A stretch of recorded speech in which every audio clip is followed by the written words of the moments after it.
Crime free Bharat बड़ा ही अच्छा पहल है जो कि हमारे देश के हित में, हम नागरिकों के हित में है।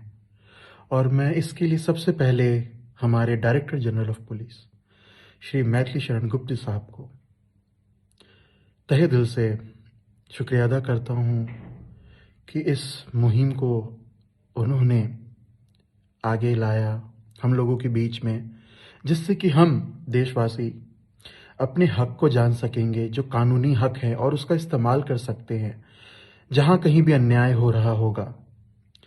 और सबसे अच्छी बात यह है कि इसके मार्फत हम लोग रेवेन्यू जनरेट कर सकते हैं, एम्प्लॉयमेंट बढ़ेगी, और इसके लिए ज़्यादा कुछ करना नहीं है।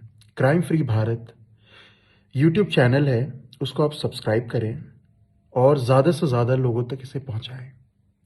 धन्यवाद।